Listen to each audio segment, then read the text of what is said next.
இந்த காலத்துல நல்லதை சொல்றவங்களே நாட்டுல கொஞ்சம் பேர் தான்டா. அனைவருக்கும் அன்பான வணக்கம். நேற்றைய தினம் திருநெல்வேலி திருமண்டலத்தில் நடக்கின்ற சில சம்பவங்களை குறித்து உங்களிடத்துல பேசியிருந்தேன். சோ அந்த சம்பவங்கள் நடந்த பிறகு பாத்தீங்கன்னா திருநெல்வேலி திருமண்டலத்துல ஒரு ஸ்திரத்தன்மை இல்லாத நிலைமை நிலவியது. யாருக்கு இங்க உச்சபட்ச அதிகாரம் இருக்கிறது என்பதை குறித்து பாத்தீங்கன்னா ஆயர்களிடமும் ஆசிரியர்களிடமும் மற்றும் சபை மக்களிடமும் பாத்தீங்கன்னா ஒரு மிகப்பெரிய குழப்பம் நிலவியது.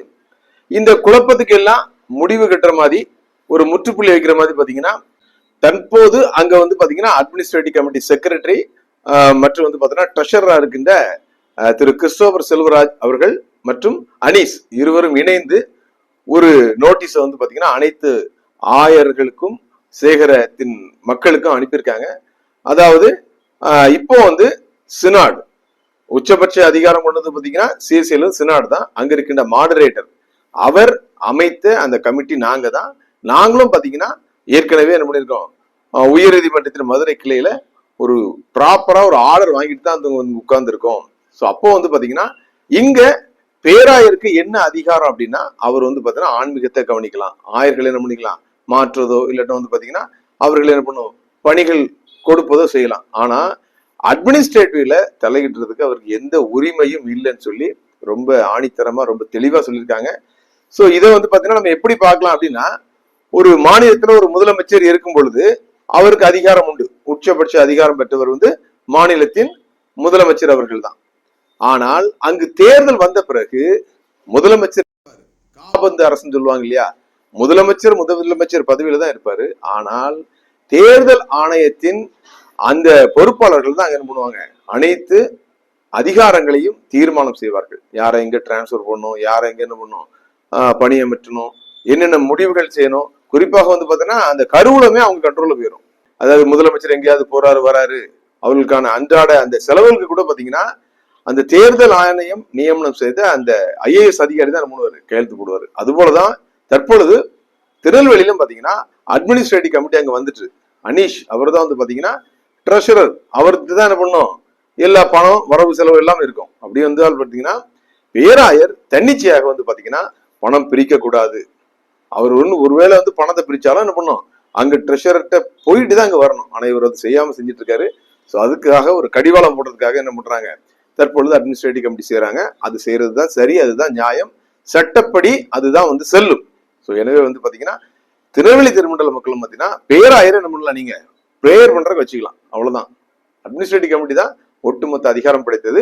அவர்களும் பாத்தீங்கன்னா அங்கு இப்பொழுது என்ன செய்ய போறாங்க அப்படின்னா, அங்கு ஏற்கனவே உயர் நீதிமன்றத்தின் முன்னாள் நீதிபதி திரு பாரதிதாசன் அவர்கள் என்ன பண்ணிட்டாங்க வந்துட்டாங்க.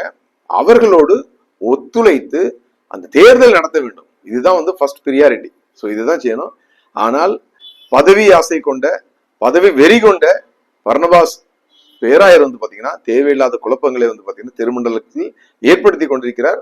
ஆனால் இது பாத்தீங்கன்னா சட்டத்துக்கு புறம்பானது, சட்டத்தின் முன்பு தண்டனைக்குரிய குற்றம். எனவே பாத்தீங்கன்னா அவருடைய இது போன்ற செயல்கள் நிச்சயமாக ஒருபோதும் அவருக்கு பாத்தீங்கன்னா பெருமை கொண்டு வராது, வெற்றியும் கொண்டு வராது. இது பாத்தீங்கன்னா பார்த்து கொண்டிருக்கின்ற அனைத்து மக்களுக்கும் அவர் மேல பாத்தீங்கன்னா மிகப்பெரிய ஒரு வெறுப்பை ஏற்படுத்தி கொண்டிருக்கிறது. இதை அவர் என்று உணரப்பாகிறாரா தெரியவில்லை. எனவே நாம் சொன்னது போல மிக விரைவில் பாத்தீங்கன்னா அட்மினிஸ்ட்ரேட்டிவ் கமிட்டி மற்றும் தற்போது வந்திருக்கின்ற அந்த உயர் நீதிமன்ற நீதிபதி இருவரும் இணைந்து அங்கு பாத்தீங்கன்னா ஒரு தேர்தலை நடத்த வேண்டும். நிச்சயமாக நடத்துவதற்கு பாத்தீங்கன்னா அனைவரும் ஒத்துழைக்க வேண்டும் என்பதுதான் எங்களை போன்றவர்களுடைய எண்ணம், எங்களை போன்றவர்களுடைய கருத்தாக இங்கு அமைகிறது.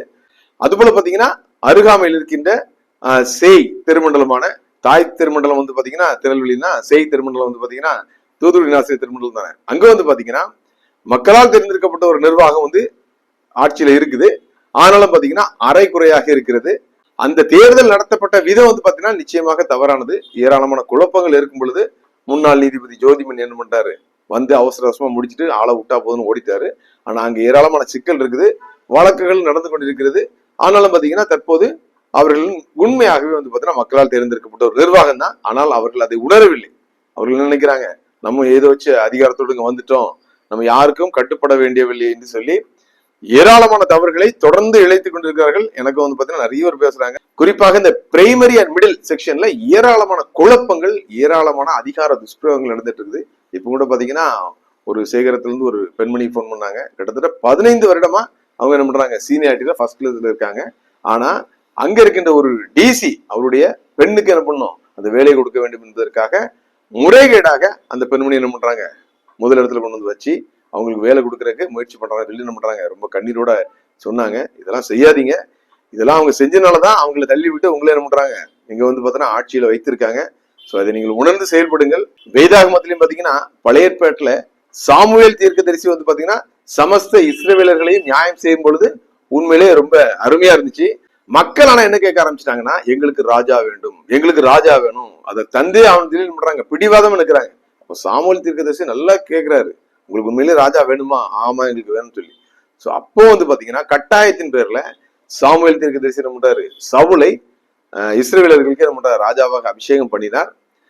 ஆனால் அவருடைய செயல்பாடுகள் வந்து பாத்தீங்கன்னா போக போக மிக மோசமாக மாறிவிட்டது.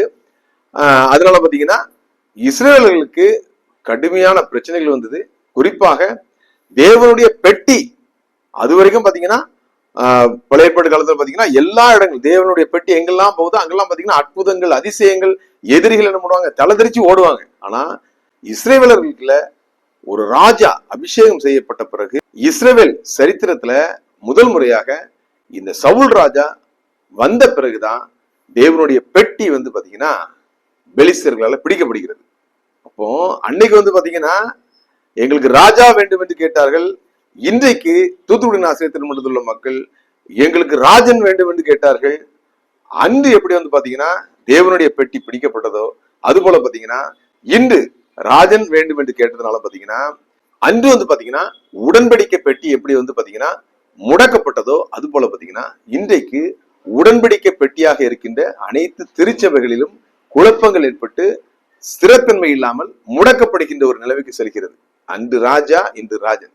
எனவே வந்து பாத்தீங்கன்னா தீர்க்கதரிசிகள் இங்கு யார் அப்படின்னா உண்மையிலே ஆயர்கள் தான், அது போல பேராயர் தான். ஆனாலும் ஆயர்களும் பாத்தீங்கன்னா அவர்களுக்கு நியாயம் செய்வதற்கு இங்க ஆட்கள் இல்லை. இந்த கடந்த நாள்ல கூட பாத்தீங்கன்னா தாளமுத்து நகர்ல நடந்த சம்பவங்கள் நான் உங்களுக்கு சொன்னேன்னா 2 தரப்புல இருந்து எனக்கு பேசினாங்க. 2 தரப்பையும் பாத்தீங்கன்னா தவறும் இருக்கு, நியாயமும் இருக்குது. எல்லாமே பாத்தீங்கன்னா அந்த ஆலயத்தின் மேல் உள்ள பற்று தான். ஒருத்தர் என்ன பண்றாங்க, நம்ம தான் இங்க வந்து அதிகாரத்துக்கு உட்பட்டவர்கள் நினைக்கிறாங்க. இன்னொருத்தர் என்ன நினைக்கிறாங்கன்னா, இது நமது ஆலயம் தானே, இங்க நமக்கு என்ன உரிமை வந்து பறிக்கப்படும் போது பாத்தீங்கன்னா அவர்கள் என்ன பண்றாங்க, விசனப்படுறாங்க. இவர்கள் 2 பேருக்கும் வந்து பாலமாக இருக்க வேண்டிய நிர்வாகம், குறிப்பாக வந்து பாத்தீங்கன்னா அங்க இருக்கின்ற உதவி தலைவரோ இல்லட்டா பாத்தீங்கன்னா கிளரிக்கல் செக்ரட்டரியோ, நீங்க அடிச்சுட்டு என்ன பண்ணுங்க, என்னன்னே போங்க, அண்ணன் என்ன சொல்றாரோ அதான் நாங்க கேட்போம். அது போல பாத்தீங்கன்னா சுத்தாங்கத்து மனிதர் என்ன பண்றாரு, சிரித்து கொண்டு சந்தோஷமா இருக்காரு, ஜாலியா இருக்காரு, நீங்க அடிச்சுட்டு என்னாலும் போங்க, ஆனா என்ன பண்ணும், எங்ககிட்ட எதுக்குமே வரக்கூடாது. சோ இது நடக்கக்கூடாது. ஒரு நீதியாக நிர்வாகம் செய்வதற்கு நிச்சயமாக சாமுவேலை போல ஒரு பேராயர் நமக்கு தேவை. அந்த தேர்தலை தான் நாம் எதிர்பார்த்து காத்து கொண்டிருக்கிறோம். அதனால பாத்தீங்கன்னா இதுல ஒரு சின்ன சிக்கல் இருக்குது. அடுத்த வாரம் பாத்தீங்கன்னா புதன்கிழமை ஒரு வழக்கு சென்னை உயர்நீதிமன்றத்தில் விசாரணைக்கு வருகிறது. அது என்ன அப்படிங்கிறத இப்ப சொல்ல மாட்டேன், சுவாரஸ்யம் பேரும். வருகின்ற புதன்கிழமை வந்து பாத்தீங்கன்னா வருகின்ற அந்த ஒரு தீர்ப்புக்காக அனைவரும் ஜெபிக்கும்படியாக அன்போடு கேட்டுக்கொள்கிறேன். அந்த தீர்ப்பு எப்படி வருகிறது என்பதை பொறுத்துதான் தூத்துக்குடி ஆசிரியர் திருமன்றத்துல பேராயர் தேர்தல் நடைபெறுமா நடைபெறாதா என்பது தெரியும். இப்பொழுது பாத்தீங்கன்னா ஒரு மகிழ்ச்சியான ஒரு விஷயம், நான் ஏற்கனவே சொன்னது போல பாத்தீங்கன்னா அந்த பேராயர் தேர்தல் நிற்கிறவங்க அணிகளை சார்ந்து நிற்காமல் தனியாக ஆண்டவரை நம்பி ஆண்டவரை சார்ந்து நிற்க வேண்டும் என்று சொன்னேன். அந்த வார்த்தை கர்த்தரிடத்தில் கேட்கப்பட்டிருக்கிறது என்று நான் பரிபூர்ணமாக நம்புகிறேன். அதுபோல பாத்தீங்கன்னா இங்கேயும் ஒரு ஆயர் முதலாவது மனிதராக துணிந்து வந்திருக்கிறார். ரெவரண்ட் இம்மானுவேல் பொன்னுத்துரை என்கிற ஒரு ஆயர் தனியாக நான் வந்து பாத்தீங்கன்னா பேராயர் தேர்தலில் களம் காணுகிறேன் என்று வந்திருக்கிறார். ஐயா அவர்களுக்கு மனமார்ந்த வாழ்த்துக்களையும் நன்றியை தெரிவித்துக் கொள்கிறேன். நிச்சயமாக இது ஒரு நல்ல பயணம். யாரையும் எதிர்பார்க்காம ஆண்டவர் எனக்கு வெற்றி தருவார், நான் என்ன பண்றேன் தேர்தலில் நிற்கிறேன்னு சொல்லி வந்திருக்காங்க. அவரை பற்றி நான் கேள்விப்பட்டேன். ரொம்ப ஒரு நல்ல மனுஷன், ரொம்ப ஸ்ட்ரெயிட் ஃபார்வர்ட், பயங்கர ஸ்ட்ரிக்டான ஒரு ஆயர் என்று நான் கேள்விப்பட்டேன். ஐஎம்எஸ்ல இருக்காங்க. அவரை பற்றி முழுமையாக எனக்கு தெரியாது, தெரிந்த பிறகு கண்டிப்பா நான் சொல்லுவேன். இன்னும் நிறைய ஆயர்கள் வரணும். நான் சொல்றது என்ன அப்படின்னா, இந்த ஆயர் பதவி என்பது உங்களுக்கு ஆண்டவர் கொடுத்தது என்று நீங்கள் நம்பினால் விசுவாசித்தால் யாரெல்லாம் தகுதியாக இருக்கிறீர்களோ நீங்கள் அனைவரும் என்ன பண்ணணும், தனியாக களம் காண வேண்டும். தனியாக களம் காணுகிற இம்மானுவேல் பொன்னுத்துரை ஆயர் அவர்களும் பாத்தீங்கன்னா அவர்கிட்ட ஒரு சின்ன ஒரு மைனஸ், அது மைனஸா பிளஸ்ஸான்னு தெரியல, நீங்களே முடிவு பண்ணிக்கொள்ளுங்க. இந்த பேராயருக்கு வந்து பாத்தீங்கன்னா 55 வயது முடிந்திருக்க வேண்டும். 62 வயது நிரம்பி இருக்க கூடாது. அதாவது 55ல இருந்து 62 வயசுக்குள்ள இருக்கணும். ஆனா ஐயாக்கு வந்து பாத்தீங்கன்னா தற்பொழுதுதான் 55 வயது வந்திருக்கதா சொல்றாங்க. அப்போ வந்து பாத்தீங்கன்னா கிட்டத்தட்ட 12 வருஷம், ஒருவேளை அவர் வந்து பேராயராக தேர்ந்தெடுக்கப்பட்டால் 12 வருஷம் அந்த சீட்ல இருப்பாங்க. அடே அப்பா, வாய்ப்பே இல்லை, தாங்க முடியாது அப்படின்னு சொல்லி என்ன பண்றாங்க, இந்த பேராயர்களை பற்றி விவரம் தெரிந்தவர்கள் என்ன பண்றாங்க சொல்றாங்க. அதனாலதான் பாத்தீங்கன்னா இந்த பேராயர் தேர்தல் இருக்கிறவங்க இந்த 60 வயசுக்கு மேல உள்ளவங்க தான் என்ன பண்றாங்க சூஸ் பண்றாங்க. சோ எதுக்காக அப்படின்னா, இந்த பேராயர் தேர்தலை வெற்றி பெற்று அந்த பேராயர் இருக்கையில போய் அமர்ந்த உடனே இவர்கள் ஆயராக இருந்து ஆண்டவருக்கு பணி செய்து வந்ததை எல்லாம் மறந்து விட்டு, அதாவது அது வரைக்கும் பாத்தீங்கன்னா 100 ரூபாய் காணிக்க வந்துச்சுன்னா அதுக்கப்புறம் என்ன பண்ணுது 1000 ரூபாய் காணிக்க வருது. அது வரைக்கும் 500 ரூபாய், அப்புறம் 5000 ரூபாய். அது வரைக்கும் பாத்தீங்கன்னா சாதாரண மாலை, அதுக்கு பிறகு சந்தன மாலை. சோ இத பார்த்த உடனே திணறிடுறாங்களாம். அது போல பாத்தீங்கன்னா ஒட்டுமொத்த அதிகாரமும் கையில வந்த உடனே தலகால் புரியாம ஆட ஆரம்பிச்சிடுறாங்க. அவங்கள கண்ட்ரோல் பண்றதுக்கு யாருமே கிடையாது. இந்த பேராயர்களை வந்து பாத்தீங்கன்னா பதவி நீக்கம் செய்வதற்கு வந்து பாத்தீங்கன்னா ஒன்று வந்து பாத்தீங்கன்னா அவர் என்ன பண்ணும், தன்னால ரிட்டையர்ட் ஆகி போகணும், இல்லைன்னா என்ன பண்ணும், ஆமா எடுத்துக்கொள்ளப்பட வேண்டும், இல்லை என்றால் அவரை தள்ளுபடிதான் செய்யணும். இது மூன்றுமே வந்து பாத்தீங்கன்னா எப்பொழுதாவது நடக்குது. அதனால வேற வழி இல்லாம சகித்து கொண்டு இருக்க வேண்டியிருக்கு. திருநெல்வேலியை பாத்தீங்களா, அவர் வந்து பாத்தீங்கன்னா பேராயராக வருவதற்கு முன்பாக மிக சிறப்பான ஒரு ஆயர் என்று பெயர் பெற்றவர். ஆனா பேராயரை வந்த பிறகு பாத்தீங்கன்னா யாரெல்லாம் ஏற்றி விட்டார்களோ அவர்களெல்லாம் எட்டி உதைத்து விட்டு இன்னைக்கு வந்து பாத்தீங்கன்னா ஏதேச்சு அதிகாரத்தோடு எல்லாம் நான் தான் அப்படிங்கிற மாதிரி ஒரு மனநிலையில் இருக்காரு. சோ அப்படி ஒரு நிலைமை வந்து விடக்கூடாது என்பதற்காக தான் ஒரு 5 வருஷம் இருக்கிற இந்த ஆயர்களை மட்டும் தான் பேராயரை தேர்ந்தெடுக்கிறார். அதுக்கு பிறகு பாத்தீங்கன்னா 2 அணியில என்ன பண்ணுவாங்க, 4 பேர் நிப்பாட்டுவாங்க. ஒரு அணியை பொறுத்தவரை பாத்தீங்கன்னா நிச்சயமாக அடிமைகளாக போகின்ற ஆயர்களாகத்தான் இருப்பாங்க அவங்க. இன்னொரு அணியில ஒருவேளை ஆயர்களை நிப்பாட்டினால் அவர்கள் அதிகார தோரணை உள்ளவர்களாக, யாருக்கும் அடங்காதவர்களாகத்தான் இருப்பாங்க. எனவே அடிமைகளும் தேவையில்லை, அதிகாரமிக்கவர்களும் தேவையில்லை. ஆண்டவரால் தேர்ந்தெடுக்கப்படுகின்ற, யாரையும் சாராமல் தன்னை சார்ந்து கர்த்தரை சார்ந்து நிற்கின்ற ஆயர் பெருமக்கள் தனியாக களம் காண வாருங்கள்.